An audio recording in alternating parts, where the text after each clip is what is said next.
सीता जी के बारे में श्री रामायण के अंदर आपने बहुत बार सुना है कि रावण का मामा मारीची एक स्वर्ण मृग बनकर, सोने का हिरण बनकर, और जहां सीता ने कुछ बगीची लगा रखी थी वो फूल फालों को तोड़ने लग गया, खराब करने लगा।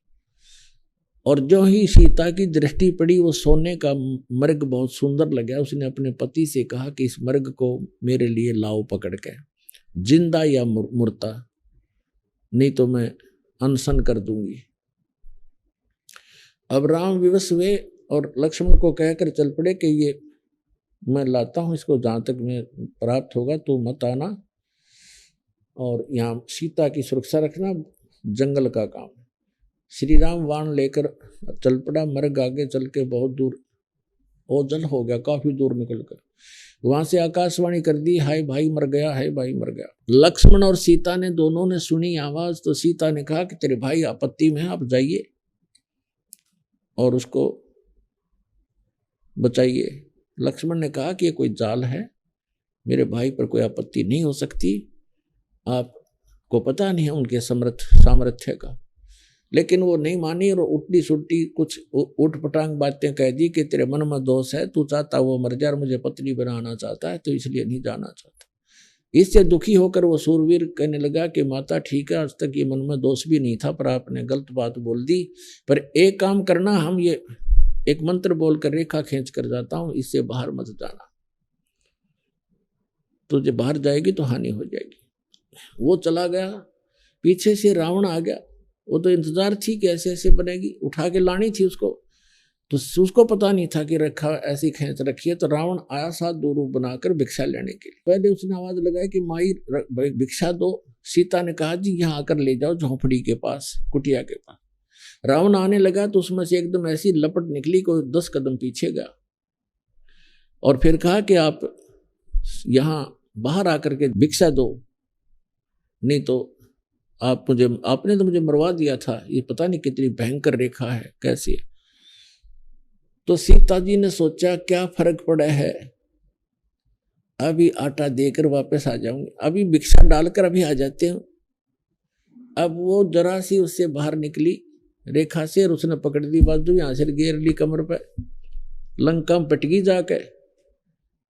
अब वो मूर्ख थे जो यूं कह गए थे इससे बाहर मत निकलना, ना तो हानि हो जाएगी। वो पागल थे। आप बिरान मट्टी करवाई, 12 वर्ष तक वहां पड़ी रही उसके अंदर, उस 9 लखे बाग में कैद बन के, और करोड़ों आदमी मरवा दिए, जब जाकर पीछा छूटा। तो पुण्यात्माओं, ये मर्यादा जो परमात्मा की दो दास बताता है, इसको लक्ष्मण रेखा समझ लेना। इस लक्ष्मण रेखा के अंदर ये नहीं आ सकेगा, इससे बाहर जाओगे तो मार तुम आप खाओगे। तो परमात्मा कहते हैं जब लग हंसा हमरी आना, और काल लगे नी तेरा बाणा।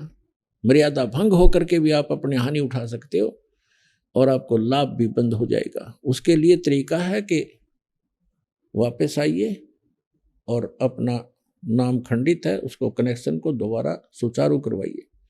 भविष्य में बहुत सावधानी बरतिएगा। देखो जैसे कई भक्त नाम लेंगे और नाम खंड हो गया, ठीक है, कोई बुरा संस्कार अभी था नहीं आपका तो हानि नहीं हुई, पता लग गया, दोबारा जुड़वा लीजिए, अगर सावधान रहिए। और कई भक्त ऐसे हैं दीक्षा ले गए, नाम खंडित हो गया, उधर से कोई संस्कार ऐसा खराब आ गया, नाम खंडित हो गया। यहाँ से आप सोच रहे हो दुनिया, आप व्यक्ति तो समझता है कि नाम लेकर आया था ये, इसको देखो ये हानि होगी, लेकिन उनको ये नहीं पता और स्वयं को भी नहीं पता कि ये लक्ष्मण रेखा लांघ चुका है, इसलिए इसको हानि हुई है, अन्यथा हो ही नहीं सकती, नहीं तो भगवान का विधान फेल हो जाएगा। तो इसलिए आपने यह सावधानी बरतनी पड़ेगी। अब क्या बताते हैं परमात्मा, 100 वर्ष सतगुरु की पूजा, 100 वर्ष सतगुरु की पूजा, एक दिन आन उपासी, वो अपराधी आत्मा पड़े काल की फांसी। 100 वर्ष तो सतगुरु की पूजा, 100 वर्ष तक सतगुरु यानी गुरु जी के अनुसार साधना करता रहे, और एक दिन आन उपासना कर ली, आन शास्त्र विधि को त्याग कर जो मनमाना आचरण वो कर लिया जो पहले करते थे आप, तो कहते हैं वो अपराधी आत्मा फिर पड़े काल की फांसी।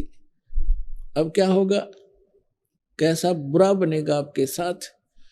जैसे आप जी ने दीक्षा ले ली, 1 वर्ष 2 वर्ष 4 वर्ष आपने साधना कर ली, और फिर कोई ऐसी बात आ गई, आपका नाम खंडित हो गया, लोक लाज में आके आपने नाम खंडित कर दिया और आन उपासना शुरू कर दी और ये पूजाएं छोड़ दी, तो फिर आपके साथ क्या बनेगी कि आपको फिर भी लाभ हो रहे होंगे, आप इस नाम को त्याग दोगे, साधना भी बंद कर दोगे।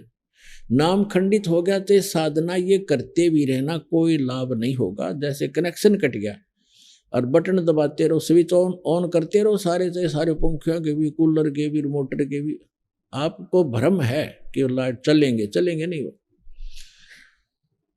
पहले तो आपने जब नाम त्याग दिया, कनेक्शन कट गया, ऑटोमेटिक है भगवान का मार्ग, इसमें किसी की सिफारिश की आवश्यकता नहीं।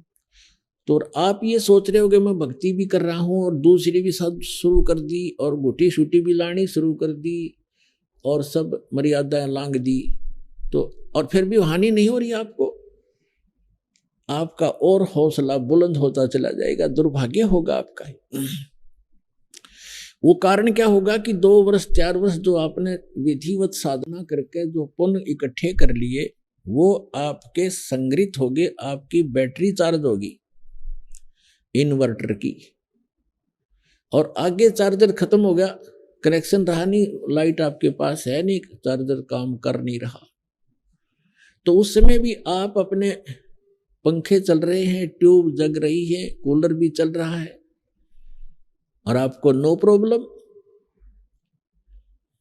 और जिस समय वो पिछला संग्रह किए हुए पुण्य आपके समाप्त होंगे, जो 4 वर्ष 3 वर्ष 2 वर्ष 5 वर्ष भक्ति सत करी थी दास के से उपदेश प्राप्त करके, तो वो आपका संग्रह पुण्य चलते रहेंगे और वो इतने भी चल सकते हैं कि आपको हो सकता है इस जीवन में भी कोई दुख ना हो, लेकिन आपका भविष्य अंधकार में होगा, बहुत भयंकर हानि होगी आपको यार। और फिर जब आपके पुण्य खत्म होंगे, वो बैटरी डिस्चार्ज होगी, डाउन हो जाएगी, उस समय देखना आपके ऊपर पहाड़ टूटेगा दुखों का, ज्यों का त्यों। फिर वो कोई भी सब सुविधाएं समाप्त हो जाएंगी, क्योंकि आगे चार्जर आपका था नहीं, तो उसका भी फिर विकल्प है, फिर चार्जर लगवाना ही पड़ेगा, तभी वह बैटरी फिर संग्रह होगी, ना तो गया काम तय।